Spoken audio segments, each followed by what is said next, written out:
All right, broadcasting live from Kettler Iceplex from the Washington Capitals rookie game. LaVar and Dukes on 106.7 The Fan. This is not Orioles baseball. I'd like to point that out.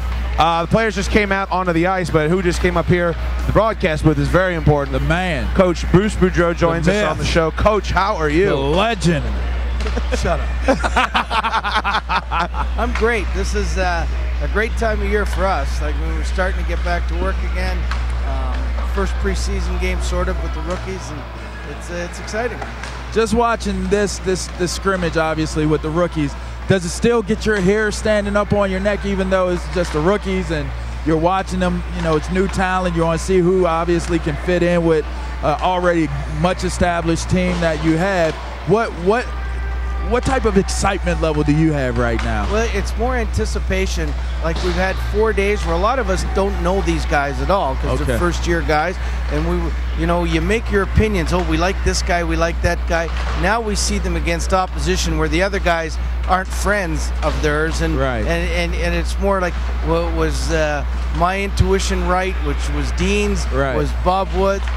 And so we're really looking forward to seeing who steps to the forefront today. Now, you guys have made some moves this offseason. Obviously, letting go Jose, I'm sure that had to be tough. But you have two young guys in Norworth and Varlamov. Those have been my questions, and I obviously asked Kobe before you came on. Obviously, you guys feel confident, comfortable going forward with those guys. What do you look for going into the season at the goaltending position? You know, it's always a question that everybody asks and seems to be most concerned with. And I've told George many times this year that I am very comfortable with these two kids. I watched them for parts of 3 years now, or 2 years, and Varley's was a little ahead of Michael, but Michael is he's won 2 Calder Cups. Right. He's such a steady, competitive guy, but he's quiet, and I think they're going to be great for each other.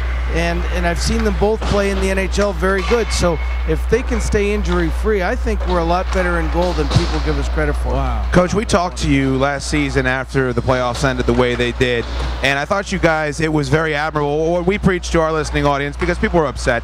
We said patience. As a talented team, it's a young team. Of course you were. You know, what was it like working through that process when you have all that talent? The playoffs end that way. Everybody's upset. People are screaming at Mike Green. People are screaming, and you guys managed to get everyone you need to back under contract, get Backstrom's deal done, which is great. You bring in an enforcer and DJ King. It looks like you guys really kept your heads and are the better for it. What was it like working through that process? Well, you just have to keep remembering that. I mean, for 6 months we were the best team in the league, and I've told people this, and I don't believe that even though we lost, okay, it wasn't that we got outplayed or we just didn't come to play. We did what we normally do, but we normally score in those situations. Right. And sometimes sports gives you like great goaltending or a defense that plays way over its head, or in any sport, and I think this is the case. I mean, we outplayed Montreal. We deserved to win. We didn't. We took that criticism all summer long. But in the long run, you look at it and you go, do we want to blow up a great young team, or do we want to just continue on this trend and just get a little better in certain areas? And I think that's what we intend to do. When something like that happens, when you have such a talented team and they come up short, and you have to go through the criticisms and listen to the things that are said during the offseason, obviously the intensity of coming into the next season is outstanding and overwhelming possibly at times. Do you look at this as you have to make sure guys like Ovi and Backstrom and those guys don't come out so quick during the season that they may burn themselves out going through a long season? Or do you say, hey, we didn't live up to the expectation this last season.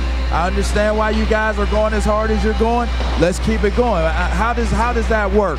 Well, I like to think that we can keep the foot on the gas as long as we can. Right. And the minute you sort of try to bide time is when you're mediocre the whole time. Right. And we want to be, I mean, a lot of our players that I've talked to, and it's great because they're all in now, and they got a little bit of a chip on their shoulder, and there's not any sense of satisfaction that we won the President's Trophy. Right. It's because we lost. I think it's a motivational thing that they want to prove all our detractors wrong, and I think it's a great attitude to have going into camp. Now, chip on your shoulders coming into this year. Let's talk about the Winter Classic. You guys are going to play the Pittsburgh Penguins. How exciting is that to have that game? You know, and I think it's a really excitement. You know, when you're thinking playing in front of 70,000 people. I'm going to have to go to that game. Yes, you are. You know I'm from Pittsburgh. Well, I won't hold that against you. No, because my kids are Washingtonians. Okay, all right. But I mean, it's just the whole world is pretty well watching you that day. Right. Well, until 4 o'clock, and then the football comes on. But I mean, they're watching us until that time, and it's just an atmosphere of how we played when we were growing up. And when every time I've watched it on TV, I've been jealous, wishing I was there. Right, I'm assuming everybody's going to feel the same way. That's awesome. Coach, when you talk about what's going on out here with your rookies, you got a game going on here right now with hockey with people that are getting free tickets to come in. There's people lined up when we got here to broadcast, you know, hours before the game. LaVar was actually tearing tickets out I was front. helping them come in. How important That's is how it? much of a Caps fan I am. Just so I am love from it. Pittsburgh, but I am a huge Caps fan. I know. How much is it? Well. How important is it to have events like this to really incorporate the fans? We did a fan fest experience for the playoffs game down at a Hard Times Cafe. It just seems like your organization really goes out there and does the most they can to get the people that love your team involved. How important is that to the organization? Well, I think we've got the best PR department in the league, if not all of sports, and they've won that award 3 years in a row. So they go over and above whatever they have to do, and they're not satisfied with the fact that, you know, yes, we've sold out for this year, I think, and our brand is getting much better known in the DC area. But I mean, they raise the bar every year, and they go out and they do this, and I think because our brand has been so well received, and there's so many more Caps fans now that you got events like this, and we hold it here, and it gets sold out all the time. It's tremendous. Do you actually sign autographs on other people's pictures? That is my favorite commercial on television. How they talk you into? I was about to hit him with a commercial. How they talk you into doing that? They just couldn't find any pictures of me. And why would they want to? What about when you put your finger on the set? When you were buying the car, you told her you put your finger on his mouth. What was that the coaches? You know, was that your edited version of doing it, or is that what they wanted you to do? Well, they wanted me to do that. I put my fingers, and I got it too close to his lips sometimes. Clammy. That's why we did about 20 takes. You got some new ones coming out this season? Awesome. Yeah. I don't want to let the cat out of the bag because I look like a goof in the mall. But I'm sure it's must-see TV then. Yeah. Huh? Well, give us a couple names if you're out here and you're a layman and you want to talk about this game out here. You got a bunch of young talent. Who are some guys do you think we should keep an eye on? Well, I think the closest ready to prime time guys are, you know, you want to see how Marcus Johansson and Joe Finley, this kid we drafted at a Tier 2 or signed at a Tier 2, which is secondary junior, Dustin Stevenson. Okay.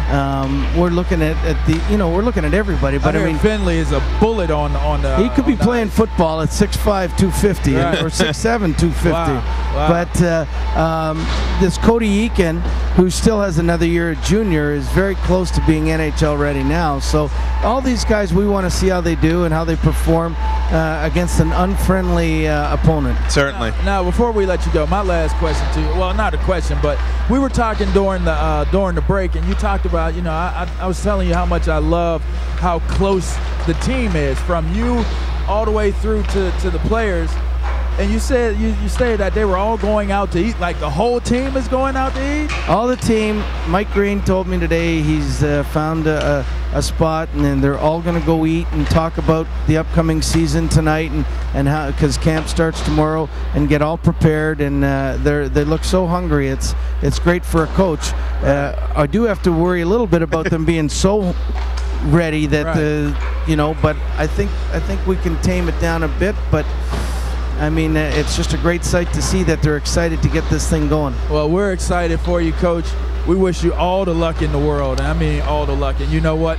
We'll be there along the way for the ride. We look for big, better things and great things this year out of you guys. Well, we do too. That's what, you know, we expect this out of us. We appreciate all the help you guys do, and we look forward to talking to you along the way. Excellent. Good. Coach Boudreau, go out there and take care of business. We really appreciate you coming on the show today. We are broadcasting live from Kettler Iceplex. This is LaVar and Dukes on 106.7 The Fan.